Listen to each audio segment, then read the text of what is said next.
Venus in the second house in the Navamsha, is it the Sannyasa yoga or maybe it's reversed? There were and still are the schools which try to unify these two ideas, especially in the westernized and commodified approach to the Eastern wisdom. So we will discuss about this Venus in the second house in the Navamsha. Now next question is other abilities than the moon, which is in the trikona to Navamsha Lagna. What other abilities we can expect from this position? A little bit about the gems prescription based on the position of the chart, what we take into consideration. Mercury, Venus in the fourth house in Scorpio. So we have here the two big concepts, Marana Karkastana and the Digbala, directional strand. A little bit about this and few others. So this is questions and answers session from Wednesday Instagram. From the last week, we will be doing also this week.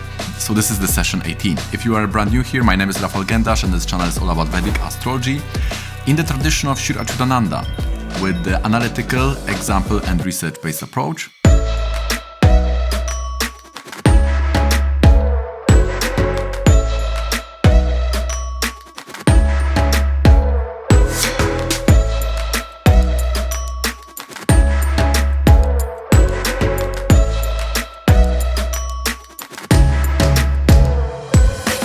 So let's go to the first question by Shonas Biswas. She has asked two questions here.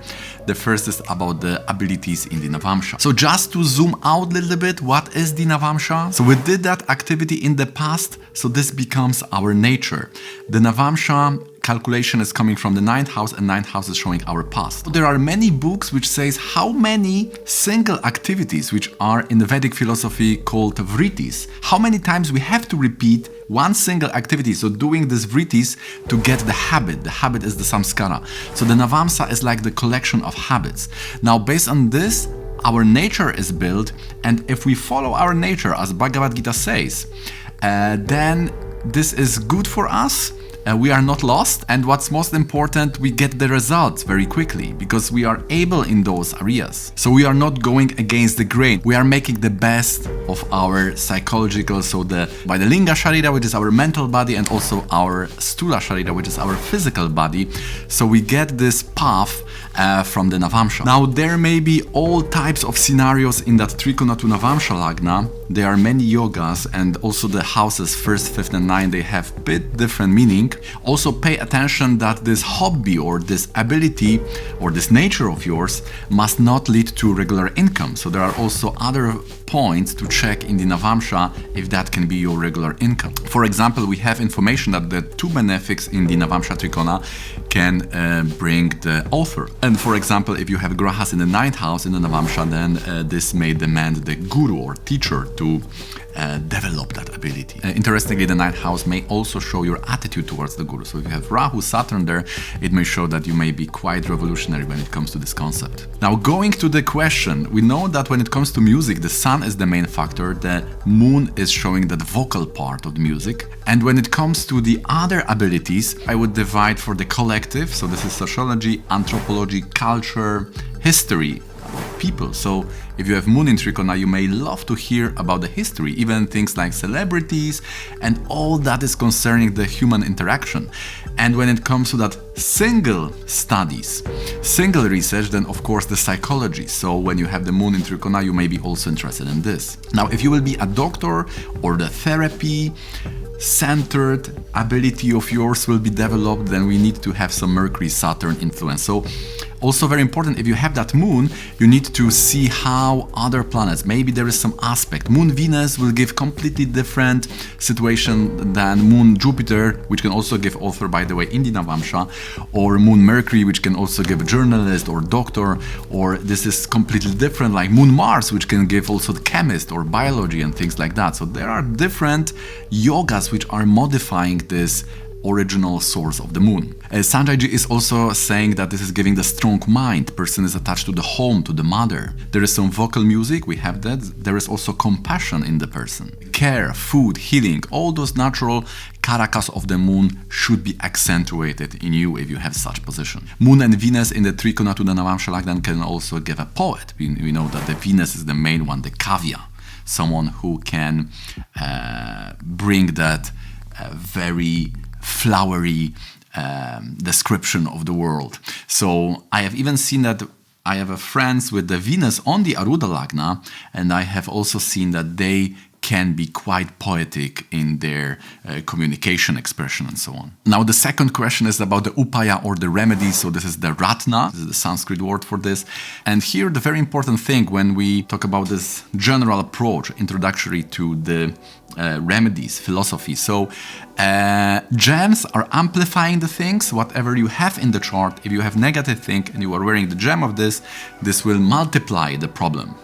And the mantras are better, safer in this regard, that the mantras are healing problems. So in my consultation, I always give a mantra or remedy to block the negative, like for example for the curse, and also we try to enhance the positivity. So these gems are in that second category of enhancement of this positive energy, resources. We want to bring whatever good you have in the chart and multiply it. And if we see some problems, some virus or some black holes, we want to put some medicine there. We try to block this or put a stambana, frozen this, block or somehow repair by other drishti of benefics and so on. So these are these two approaches when it comes to remedies. So you need to be careful because you can multiply the negative if you will choose a bad gemstone. So therefore this ratna, these gemstones, there are few levels, through few filters, I would say. You have to go through them. You have to check few vargas also, Jagannath, Somanath Drekana, then the Navamsha, the Saptamsha, Dashamsa.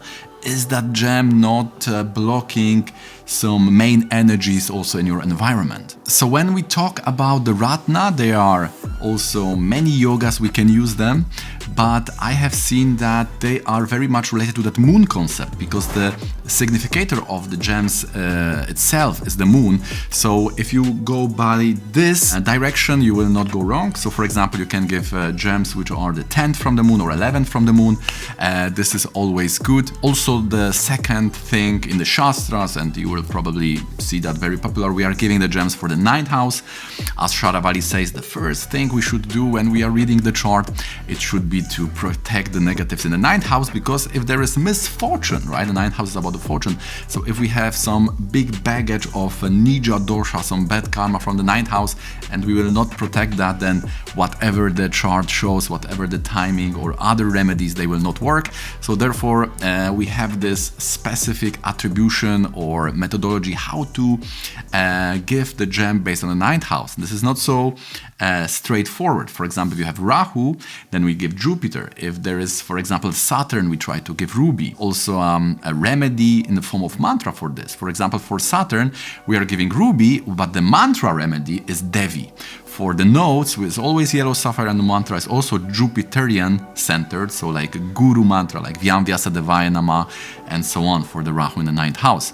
To block that misfortune, because the malefic in the 9th house or even the 3rd house, when they will aspect the 9th house, this will also create some kind of bad luck, misfortune. And the 9th house works in such a way that you cannot be prepared for this. You are in the wrong place at the wrong time.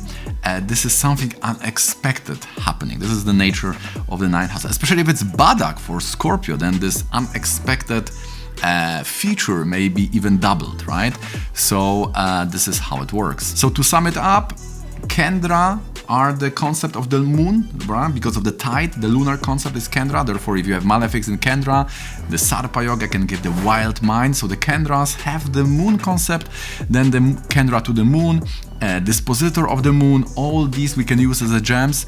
And Aruda Lagna is also the moon concept, so we can also check. For example, if you have benefics in 3rd, 6th, they are strong, you may not want to increase their strength, because this can make you defeated materially. You can get a lot of spiritual lessons from this, but materially you can be defeated if you have strong benefics in 3rd and 6th from the Aruda Lagna. So it's very good for spirituality, especially if you want to reject the rajas. You want to be defeated materially, right? You want to enter this spiritual realm without any Rajas temptation. If you like this video so far, please click a thumbs up. You are helping me with no extra effort to make this video viral on this YouTube platform. Subscribe if you'd like to get notified about similar videos in the future. Share this with your friends, and now let's go back to these questions. Now the next question is Venus in the second house in the Navamsha. So here we know that this is the compulsion in direction of sexual energy. So if there is a Jupiterian connection, then this may lead to marriage. If there is some Rahu, you can waste a lot of money. So in the Jaimini Sutra, you have such yogas mentioned, how this Venus in the second house works. So I would say this is the reverse to Sannyasa Yoga. The question was, is it Sannyas Yoga? I would say it is a distraction. It is a big distraction. Sometimes you need to wear some kind of gem like emerald, or do the Ganesh mantra, or any kind of celibacy increasing mantra if you want to be a monk, sannyasi, or such person, because that Venus in the second house will tempt you into that direction of the sexual energy. Can be very strong. You can have a strong libido, you can have a strong energy. Similarly with the Sarpa yogas and the similar yogas like this. Unless you have that concept of spirituality when you try to unify it, like I said, so there are a few groups like that. But this according to our school, this may not be, and according to Shankaracharya, who was fighting against this Ajaivika sects or this hedonists, that may not work. Also, I have a question about the variation dasha. I was thinking, should we answer this question, because we did the Chidra dasha lecture. So please go to that Chidra dasha last video of mine. I have given the difference between the Moon Vimshottari and the Utpana, or any variation. Even better, go to Vimshottari dasha lecture, 3 parts by Sanjay Rath. Soon there should be the Kevala yoga lecture by Sanjay Rath. So we had a lot of blessings, and we get a lot of light was thrown at this topic, how to differentiate between the Moon Vimshottari and the Variation Vimshottari. So please go to this. We could say, just to repeat from the Chidra dasha lecture, that the Moon Vimshottari will show what is happening to the outside world. The Variation Vimshottari will be about your response to it. And I have given the lecture. The person in that Chidra dasha video, there is an example of person who was bullied or was beaten, was attacked, and this is shown very nicely by this Mercury in the 6th house, the curse, and the moon was showing exactly this yoga, and the response to this was that person went abroad, and this was the Lagna Lord in the Badaka in the 11th. So the foreign travel yoga was activated by the Utpana, and therefore this is a response to this negative situation. So this was the example how we can now use these 2 dashas to understand 2 different things, and it can add additional dimension to your chart readings. And now the Argala and the antardasha. So if you want to understand this topic fully, The Crux of Vedic Astrology by Sanjay Rath, this is very good book for beginners and even intermediate. There are many secrets even for advanced students. This Argala principle was very nice taught in this lecture, and even this whole topic of Argala with the dasha was introduced to this Jyotish community by this book first. And basically you want to have some Argala. So this basic Argala is 2nd, 4th and 11th. And if the Mahadasha Graha has Argala on the Lagna, or the Lagna Lord in the Varga, or in the divisional chart, the whole Varga is activated. So based on that you can say, yes, in this time and the marriage will happen if it's D9, or you will have a children if it's D7. So the Mahadasha Argala on the Lagna. Now Sanjay Rath also says that for the Antardasha level, the 2nd level, because it shows now the event, right? The Mahadasha is showing you, because the Karaka is the sun is you. Antardasha is like a moon, it's interaction with people. Now the Antardasha has to activate the Karyabhava. Karyabhava is the central house in the divisional chart. For example, if it's about children, it's the 5th house. If it's about relationship, it's the 7th house. So now if Antardasha has this Argala, so again, 2nd, 4th, 11, this will activate this activity. And the Pratyantardasha should also activate that Karyabhava by trikona or by any type of yoga. So these are these 3 ways of timing when it comes to Mahadasha, Antardasha and Pratyantardasha in divisional chart. Argala also is very nice concept if you want to understand the blockages in the chart. So the dynamic part of the chart is revealed to you, how Mahadasha can block something from happening, and then you are waiting for this antardasha to unblock this. So this is very nice if someone, for example, is the whole Mahadasha, whole big period one is blocked. In, for example, career life, you see that this planet is blocking. So now you are finding which antardasha can remove that blockage. So the blocking planet, and this will release the whole stuck scenario, whatever it is, career life, relationship, and so on. So this Argala is showing the dynamic things and also the bondage, right? If you have them on two sides, right, symmetrically, if you have planets in 2nd, 12th, the equal number, then Brihadjataka is saying this is a bandhana, so you are blocked, you can be in jail. There is also a sweet bandhana by benefics, right? You may be in a sweet jail. And the last question is about Mercury, Venus in the 4th house. So we have here as said, a few big concepts. We have already said about the Marana Karakastana. We have a big lecture of that. So go to this video if you want to learn more about Marana Karakastana.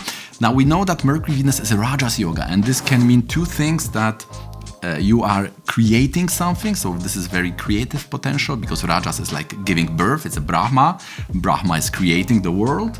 So we are also creating some worlds, especially if Kendra to Moon, like 7, 10, you have this Mercury, Venus, you may be an author, you may be an artist. So you are creating things. Your mind may be a little bit unstable because of that, right? This emotions of a Venus, this childlike curiosity of Mercury, this art. So this artist feeling and this bit instability, this wavery nature of the mind, they are coming from this Rajoguna, Mercury, Venus, creative energy, but also not always grounded, right? So now if these are in the 4th house, if they are not strong, not related to Atmakaraka, this may increase this exploring also in the mothers of relationship, which may be also not very grounded, to say it lightly. The other thing is that the Rajaguna may increase if you go in this direction of the sign or house. So for example, if you have this in 4th house, whenever you're at home, your Rajaguna may increase, or whenever you talk about the cars, you may have this,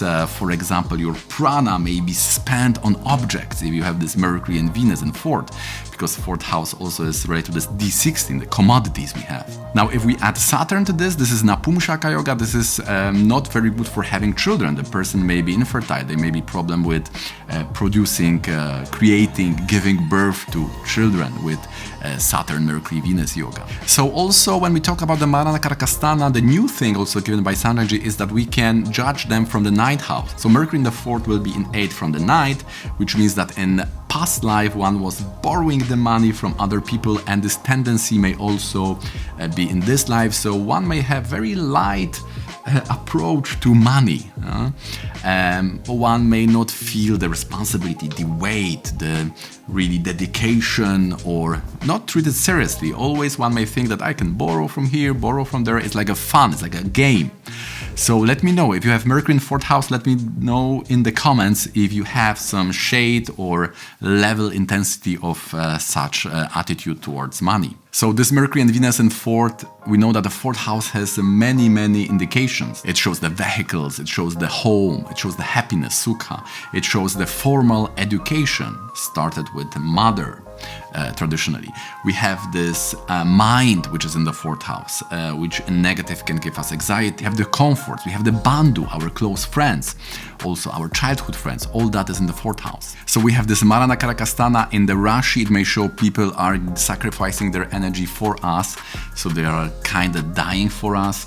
The Marana Karakastana is hitting the house, which is loaded, especially in the Varga. It just means that the resources are dying for us. So in the Varga, it may be more negative. We can also see the Marana Karakastana from the Atma Karaka, and also what's very important is that may sometimes shows the acts of Adharma. So one of the remedy may be related to the Vishnu avatar when it comes to the Marana Karakastana. Now the Digbala is giving us the ability of the Devata. So this is a special direction. So we are blessed intellectually in the houses loaded by this Digbala planet. So if it's Jupiter, we have the intelligence of Shiva. If it's Budha, it may be the intelligence of Kubera. This we can also use the physical direction by seeing the Digbala from the Aruda Lagna.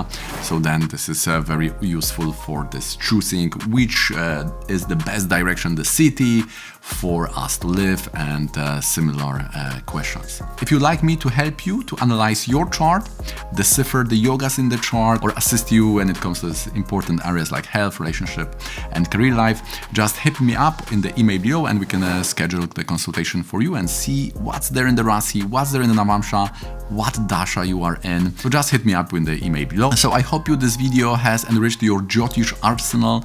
If it do, please click that thumbs up, share this video with your friends, comment if you have any questions or some comments to these topics we discussed in this video.